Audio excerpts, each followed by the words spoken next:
আসসালামু আলাইকুম। আজকে আমরা সোশ্যাল ইসলামী ব্যাংকের অ্যাকাউন্ট করার জন্য কিছু ছবি এবং আইডি কার্ড ফিল করব। সেজন্য আমরা প্রথমে যাব হচ্ছে অ্যাডোবি ফটোশপে যাওয়ার পরে আমাদেরকে যে ওয়েতে ছবিগুলো পাঠানো হয়েছে সেই ওয়েতে চলে যাব। আমাদের যেতে হবে মজিলা ফায়ারফক্স। এখান থেকে আমাদের হোয়াটসঅ্যাপ আগে ওপেন করা ছিল, আমরা হোয়াটসঅ্যাপে ঢোকার পরে হোয়াটসঅ্যাপে যদি না ঢুকতে পারে তাহলে এখান থেকে আমরা ট্যাপ দিয়ে যে সেট আপ করা থাকবে, সেট আপ করা না থাকলে আমরা এটাকে স্ক্যানার করে আমরা এটাকে সেট আপ করে নেব। এরপর আমাদের হোয়াটসঅ্যাপে ঢোকার পরে আমাদের ছবিটাকে আমরা নিয়ে আসবো যেখানে আমাদের ছবিটা আছে। তো আমাদের ছবি দেওয়া হয়েছে এই অ্যাড্রেসে। তো আমরা এখান থেকে ছবিটা নেব। তো এই ছবিটা নেওয়ার জন্য আমরা এখানে ক্লিক করব, রাইট বাটন ক্লিক করব, ইমেজ পিকচার বা কপি ইমেজ। এবার আমরা অ্যাডোবি ফটোশপে চলে আসলাম। কন্ট্রোল এন দিয়ে আমরা একটা পেজ দিব, নেওয়ার পরে কন্ট্রোল ভি দিয়ে আমরা ছবিটাকে পেস্ট করব। এরপরে আমাদের ছবিটাকে পাসপোর্ট সাইজ অনুযায়ী কাটতে হবে। আমরা ক্রপ টুলে গেলাম। এবার এখানে আমাদের থাকবে হচ্ছে 1.5, 1.9 এবং রেজুলেশন থাকবে হচ্ছে 300। এবার আমরা ছবিটাকে কাট করব। কাট করার জন্য মাউসের লেফট বাটন ক্লিক করে ধরে রেখে আমাদের প্রয়োজন অনুযায়ী ছবিটাকে সিলেকশন করব। সিলেকশন করার পরে আমাদের ছবিটা পাকা সোজা থাকে, এটাকে আমরা একটু সোজা করে নিব। মাউসের লেফট বাটন ক্লিক করে ধরে রেখে বাউন্ডারির বাইরে আমরা সিলেকশন টুল যতটুকু হয়েছে এটাকে নাড়াচাড়া করে ওরা যতটুকু প্রয়োজন আমরা মাউসের লেফট বাটন ক্লিক করে ছবিটা উপরে আমরা যতটুকু প্রয়োজন ততটুকু সিলেক্ট করে এন্টার দেব। এন্টার দেওয়ার পরে আমাদের ছবিটা ক্রপ হয়ে যাবে। এরপরে যদি একটু বাঁকা সোজা থাকে এটাকে আমরা একটু সোজা করে নিব, এন্টার দিব, তাহলে আমাদের ছবিটা সোজা হয়ে যাবে। এবার এটাকে আমরা অনলাইনের মাধ্যমে ব্যাকগ্রাউন্ড রিমুভ করব। তাহলে কন্ট্রোল এইচ দিব। কন্ট্রোল এইচ দেওয়ার পরে ডেস্কটপ সিলেক্ট করব। ডেস্কটপ সিলেক্ট করার পরে এখান থেকে ফরম্যাট দিব হচ্ছে জেপিজি। এরপর আমরা সেভ অপশনে ক্লিক করে ওকে দিয়ে দেব। ওকে দেওয়ার পরে আমরা আবার ওকে দিয়ে দেব। এবার আমরা যাব হচ্ছে অনলাইনে মজিলা ফায়ারফক্সে গেলাম। এবার এখান থেকে ট্যাব নিয়ে আমরা নিব হচ্ছে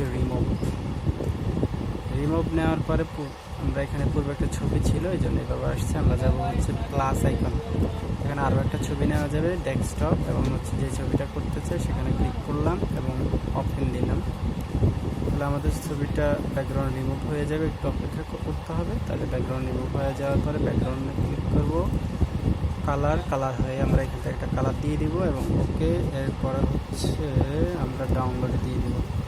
তো ছবিটাকে যদি আমরা আরেকটু ক্লিয়ার করতে চাই, এইচডি মোড করতে চাই, তাহলে আমরা যাব হচ্ছে কাট আউট। এখান থেকে আমরা এই অ্যাপসে যাওয়ার পরে আপলোড ইমেজ এবং আমাদের যে ছবিটা আমরা ব্যাকগ্রাউন্ড ইমেজ করছি সেটা ডাউনলোড অপশনে আছে। এখান থেকে ডাউনলোড অপশনে ক্লিক করে ছবিটা সিলেক্ট করে ওপেন দিয়ে দেবো। তাহলে আমাদের এই ছবিটা এইচডি মোডে এখানে চলে আসবে। একটু অপেক্ষা করতে হবে। এরপর আমরা এটাকে ডাউনলোড করে আমরা কাজ করব। তাহলে আমরা এখান থেকে দিব হচ্ছে ডাউনলোড করার জন্য। দেখেন পূর্বের ছবি আর এই ছবিটা অনেক ক্লিয়ার হয়ে গেছে, অনেক ব্যবধান দেখা যাচ্ছে। এবার এখান থেকে আমরা দিয়ে দিলাম ফ্রি ডাউনলোড। এবার এখান থেকে আমরা ডাউনলোড দেওয়ার পরে ফোল্ডারে ঢোকার পরে আমরা এখান থেকে ছবিটাকে লেফট বাটন ক্লিক করে অ্যাডোবি ফটোশপে নিয়ে আসবো। এইভাবে অ্যাডোবি ফটোশপের উপরে রেখে আমরা এই ছবিটাকে উপরে ক্লিক করে দিব। তাহলে আমরা অ্যাডোবি ফটোশপে চলে আসবো। ছবিটাকে ছোট করার জন্য কন্ট্রোল মাইনাস দিলে ছবিটা ছোট হবে। আবার আমরা ক্রপ টুল সিলেক্ট করে ছবিটাকে প্রয়োজন অনুযায়ী আবার একবার কেটে নিতে হবে। তাহলে আমরা সিলেকশন করলাম এবং সিলেকশন টুলটাকে নাড়াচাড়া করে প্রয়োজন অনুযায়ী বসালাম এবং এন্টার দিলাম। আমাদের ছবিটা কাট হয়ে গেলে এবার কন্ট্রোল প্লাস দিয়ে আবার একটু বড় করে নিলাম। ছবিটা একটু লালসে হয়ে আছে, এই লালসে ভাব দূর করার জন্য বা ছবিটাকে আর একটু সৌন্দর্য করার জন্য আমরা যাব হচ্ছে ইমেজে যাব। এরপর আমরা দ্বিতীয় যে অপশনটা আছে এই অপশনটাতে যাব এবং সামনে বরাবর গিয়ে আমরা যাব হচ্ছে সিলেক্ট কালার্স। এখানে আমরা যাওয়ার পরে রেড অপশন ক্লিক করা থাকবে। এখান থেকে আমরা রেড একটু কমাই দেবো। কমাই দিলে আমাদের ছবির ব্রাইটনেসটা অনেকটা সুন্দর দেখা যাবে। এরপর আমরা ইয়েলো সিলেক্ট করব, ইয়েলো সিলেক্ট করে এখান থেকে একটু কমাই দেবো। এরপরে ম্যাজেন্টা সিলেক্ট করব, ম্যাজেন্টা সিলেক্ট করে একটু কমাই দেবো। এরপরে ব্ল্যাক সিলেক্ট করে এটা একটু বাড়াই দিব। তাহলে আমাদের চুলটা একটু কালো হয়ে যাবে। এবার ওকে করে দেব। এবার আমরা যদি আর একটু কাজ করতে চাই কন্ট্রোল এল দিব। কন্ট্রোল এল দিয়ে আমরা এদিকে যতটুকু প্রয়োজন ততটুকু আমরা কাজটা করে নেব। এরপরে আমরা দিব হচ্ছে কন্ট্রোল এম। যদি একটু সাদা কোটার প্রয়োজন হয় তাহলে কন্ট্রোল এম, বা যদি কালো করার প্রয়োজন হয় নিচে আর উপরে ক্লিক করে আমরা এটাকে ওকে করে দিব, যতটুকু আমাদের প্রয়োজন ওকে করে দিব। এরপরে কন্ট্রোল বি দিয়ে আমরা আর একটু কাজ করে নেব। কন্ট্রোল বি দেওয়ার পরে এখান থেকে আমরা যে কোনো একটা কাজ করে দেব।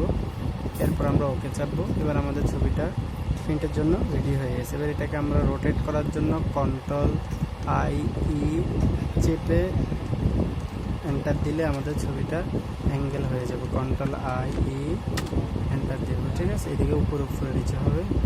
কন্ট্রোল আই 90% ডিগ্রিতে দিলে আমাদের এদিকে অ্যাঙ্গেল হবে। তো এদিকে অ্যাঙ্গেল হয়ে যাওয়ার পরে যদি ছবি কম হয় তাহলে আমরা এইভাবে করবো। কন্ট্রোল এন চেপে আমরা নিউ একটা পেজ দিব। কন্ট্রোল এন চেপে আমরা এখান থেকে সাইজ দিয়ে দিব A4 দিয়ে দেওয়ার পরে আমরা এখান থেকে ওকে দিব। ওকে দেওয়ার পরে আমাদের পেজটা চলে আসবে। ছবিটাই পেজে নেওয়ার জন্য আমরা মুভ করে সিলেকশন করব, লেফট বাটন ছবিতে ক্লিক করে টান দিলে আমাদের ছবিটা এখানে চলে আসবে। আমরা বসাই দেবো, যেহেতু আমাদের 2 কপি। এই ছবিটাকে আমরা 2 কপি করার জন্য কন্ট্রোল অল্ট শিফট চেপে ধরে রাখবো।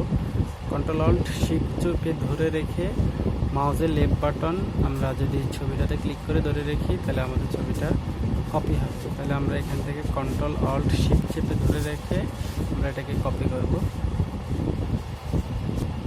কন্ট্রোল অল্ট শিফট চেপে ধরে রেখে মাউসের লেফট বাটন যদি আমি ছবির উপরে ক্লিক করে লেফট বাটন ধরে রাখি, তারপর আমরা যদি টান দিই তাহলে আমাদের আরেকটা ছবি এটা ছবি থেকে কপি হয়ে যাবে। তাহলে আমরা 2টা ছবি প্রিন্ট করব। তাহলে আমরা এই 2টা ছবি সিলেকশন করলাম। এবার আমরা কন্ট্রোল ফি দিব। কন্ট্রোল ফি দিলে আমাদের প্রিন্টার পপ আপ মেনু আসবে। এরপরে আমরা কি করব, সিলেকশনে ক্লিক করে দিব, প্রিন্টে যাব, নেম থেকে আমরা দেব হচ্ছে ইপসন L33210 এটা সিলেকশন করার প্রপার্টিজে যাব। এখান থেকে এরপর সিলেক্ট করে দেব এবং এখান থেকে আমরা দেব হচ্ছে এপসন গ্লোসি। এপসন গ্লোসি আমরা গণনা করলে 5 নম্বর অপশনটা ক্লিক করব। এরপর আমরা ওকে দিব। এরপর আমরা প্রিন্টারটা ওপেন করে পেপার দিয়ে দিব। তাহলে আমরা প্রিন্টারটা ওপেন করতেছি। তাহলে আমরা এই প্রিন্টারটা ওপেন করলাম। প্রিন্টারে পেপার দেওয়ার জন্য এই পাশে আমরা এটা উঠাই দেব। এরপরে আমরা ফটো পেপারটা দেব। ফটো পেপারটা হচ্ছে এটা। ফটো পেপার নেওয়ার পরে ফটো পেপারটা আমাদের প্রিন্টারে দিয়ে দিতে হবে এভাবে। তারপর আমাদের প্রিন্টারে দেওয়ার কাজ শেষ। এবার আমরা স্ক্রিনে চলে আসবো। এখান থেকে আমরা সব সেট আপ করে রাখছি, আমরা শুধু ওকে দিব। ওকে দিলে আমাদের ছবিটা প্রিন্ট হতে থাকবে। তাহলে আমরা দেখি প্রিন্ট হচ্ছে কিনা।